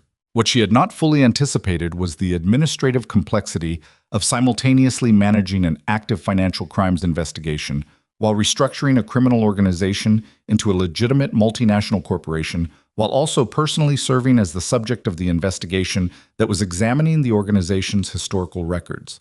She had 3 legal teams. Ahun's firm handled the FSC matter. A separate international firm handled the corporate restructuring. A third, smaller team handled the council-adjacent legal relationships that required a specific kind of discretion about the nature of what was being transitioned. She worked 15-hour days, she slept badly, she ate whatever was closest. She developed a habit of walking for 40 minutes at 5 in the morning when the city was quiet and the streets were hers in a way they weren't at any other hour. And she used that 40 minutes to think through whatever was most critical without anyone asking her anything. And those 40 minutes became the hinge on which the rest of each day turned. The restructuring plan was one she had designed years ago, in the abstract, as a contingency she had told herself she was maintaining out of professional rigor rather than expectation. She pulled it out of a private encrypted archive and looked at it and found that it was better than she remembered, that the version of herself who had built it had been more clear-eyed than she'd given her credit for, had accounted for contingencies she was now actually facing. She modified it where reality required modification and implemented it everywhere else. The logistics network was the foundation. The organization had always moved things. The criminal networks were built on movement, on transportation routes, and warehouse relationships and border familiarity, and the specific human knowledge of how freight moves from one place to another through all the formal and informal channels that exist in the gaps between official infrastructure. That knowledge was real and transferable. She kept it. She kept every relationship that could be converted and every route that could be legitimized and every operator who was willing to be converted, and she let go of what couldn't be saved without sentimentality, because sentimentality about the past structure would have made the future one weaker. The legitimate businesses she expanded, the real estate holdings she converted into operating assets. The shell structures she collapsed, carefully and in the correct sequence, so that the organizational map simplified over 6 weeks from something that looked like the nervous system of a large animal into something that looked like a corporation, because it was becoming one. She hired. Carefully, deliberately, with the specific attention to character that comes from having been betrayed by someone she had failed to read correctly. She built a financial team that was hers, people she had assessed herself, whose work she understood, whose incentives she had structured so that they were aligned with the organization's health rather than with any individual's advantage. She did not hire anyone who reminded her of Seo Yoon. She was honest with herself about this. She was also honest with herself that it was not entirely rational and that she would need to move past it in time, but time was what she needed, and for now, it was what she allowed herself. Chairman Choi came to see her in the 5th week. He arrived in the same understated way he did everything. 2 cars, 4 men, his carved cane, his face like weathered granite. He came to the office, the 43rd floor, the executive desk, her desk now, the leather chair she had stood in front of for 12 years and now sat behind. And he sat across from her with his hands on his cane and looked at the room with the eyes of a man seeing how a new occupant has arranged a space. She had rearranged it, not dramatically. The bones of the room were the same, but certain things had been removed, certain things had been repositioned, and she had brought in one item, a small framed photograph on the corner of the desk, her and her mother at her Georgetown graduation, 2 women in a parking lot in the Washington summer heat, laughing at something the camera had caught them mid-laugh on, back when she was 23, and the world had been an unrealized thing she was still turning over in her hands. Choi looked at the photograph. "Family," he said. "My mother," she said. "She died 4 years ago. She never knew what I did here. She thought I was in international finance." She paused. She was right, actually. Choi made a small sound that was the closest he came to amusement. "The council is satisfied with the transition progress," he said. "The Busan and Incheon networks are converting ahead of schedule. The legal audit submitted to the FSC has been accepted as demonstrating organizational separation from prior activities." He paused. "There are 3 council members who had reservations about the pace of restructuring. They no longer have reservations." "What changed their minds?" she said. "The Q3 logistics revenue," he said, "up 22% over the same period under the previous structure. Legitimate revenue, taxed, reported, audited." He looked at her steadily. "Criminals understand money, Mrs. Brooks. When the money is better and the risk is lower, the objections become considerably easier to address." She had known this. She had built the conversion around this specific logic. It was still useful to hear it confirmed. "The council's long-term position," she said. "I want to be clear about something." "Tell me." "The council's relationship with this organization changes. We are not a criminal enterprise with a legitimate front." We are a legitimate enterprise, fully. Whatever historical relationships existed between the syndicate and council-adjacent operations, those are historical. The organization I am running does not participate in criminal activity, does not provide cover for criminal activity, and does not accept capital from criminal sources. She held his gaze. I am not renegotiating this. I am informing you of it. If the Council's continued recognition depends on maintaining the prior arrangement, then the Council's recognition is something I'll manage without. The room was quiet. Choi looked at her for a long moment. His expression was what it always was, composed, dry, measuring.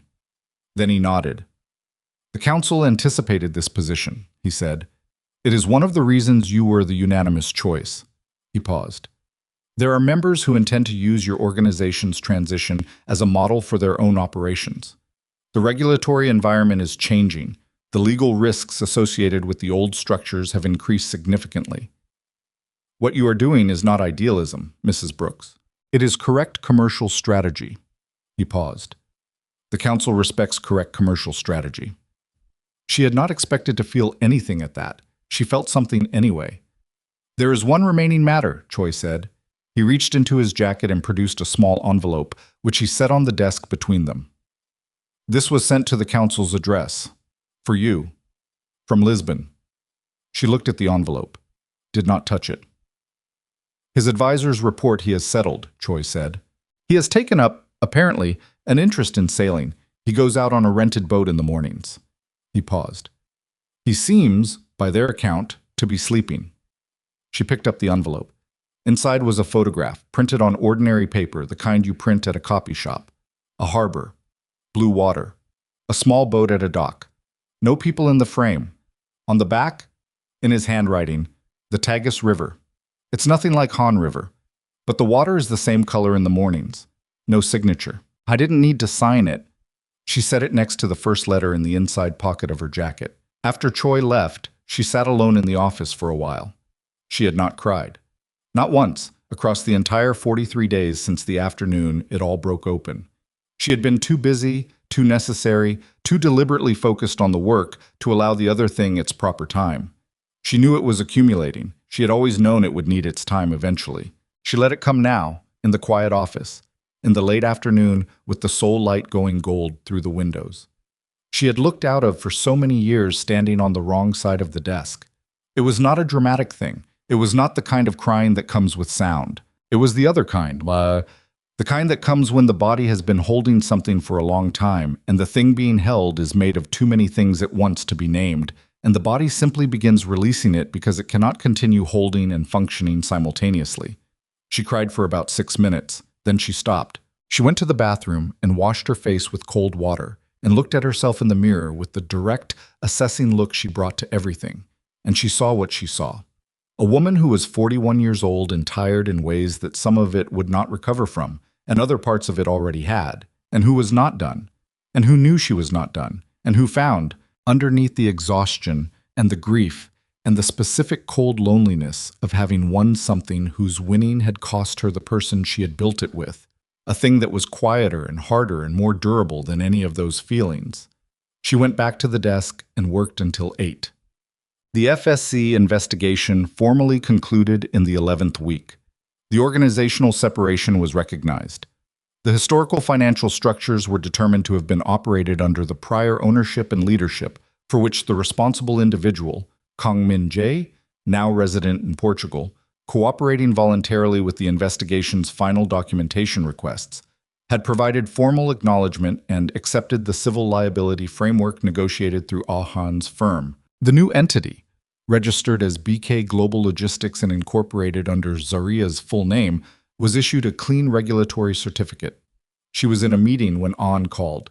She stepped out, took the call in the corridor, listened to him say the words, and said thank you, and hung up, and stood in the corridor for 30 seconds, doing nothing except being in the corridor with the news, letting it be real. Then she went back into the meeting. The man she was meeting with was the director of logistics partnerships for a mid-size European shipping conglomerate that was expanding into Asian markets and had been referred to BK Global by 3 separate industry contacts over the preceding month. He was professional, interested, and had spent 40 minutes asking the kind of precise operational questions that suggested he had done his homework. At the end of the meeting, he said he wanted to bring a formal proposal to his board. She shook his hand.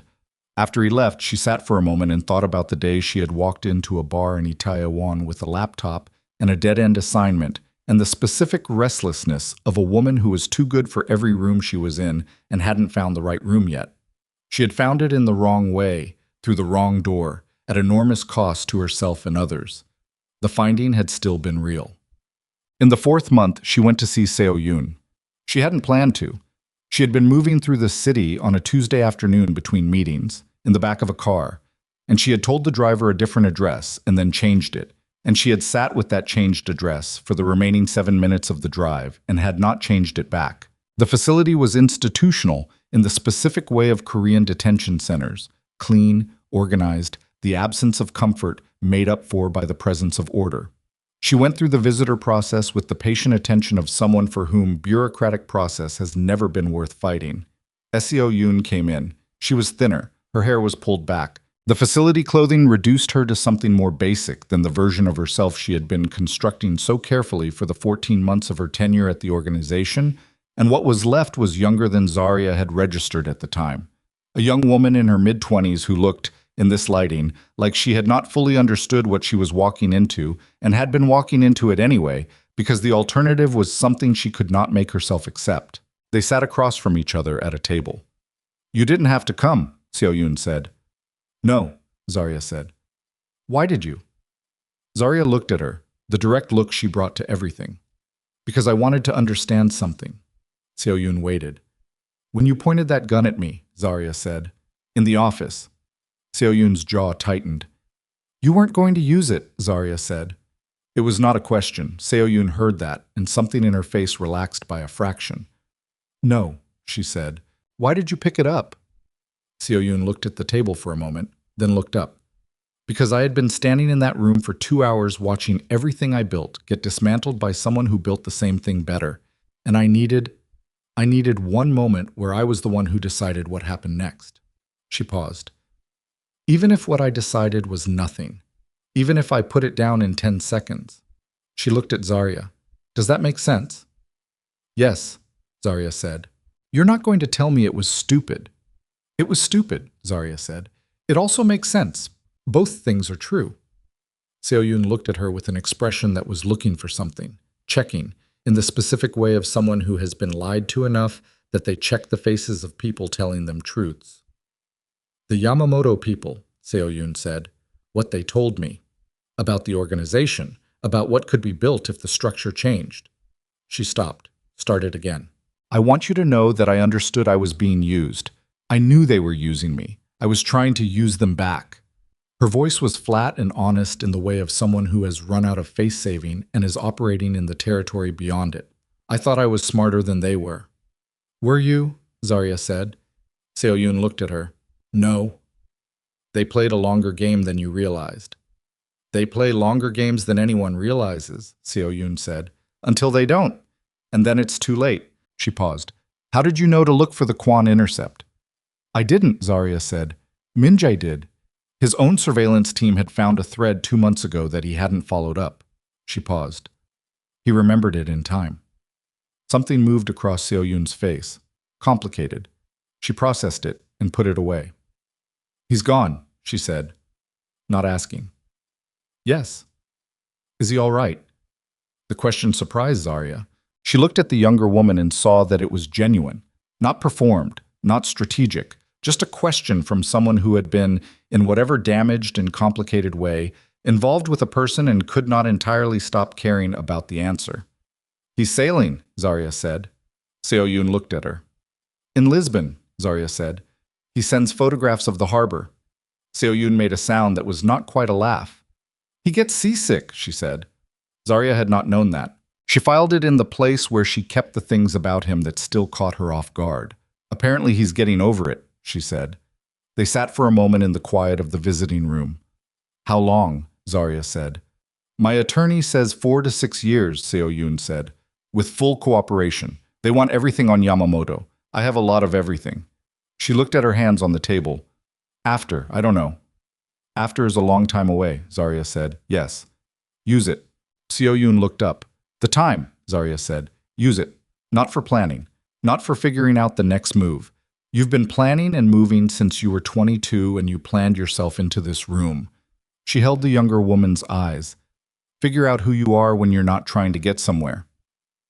Seo-yoon looked at her for a long moment. You're not what I expected, she said. What did you expect?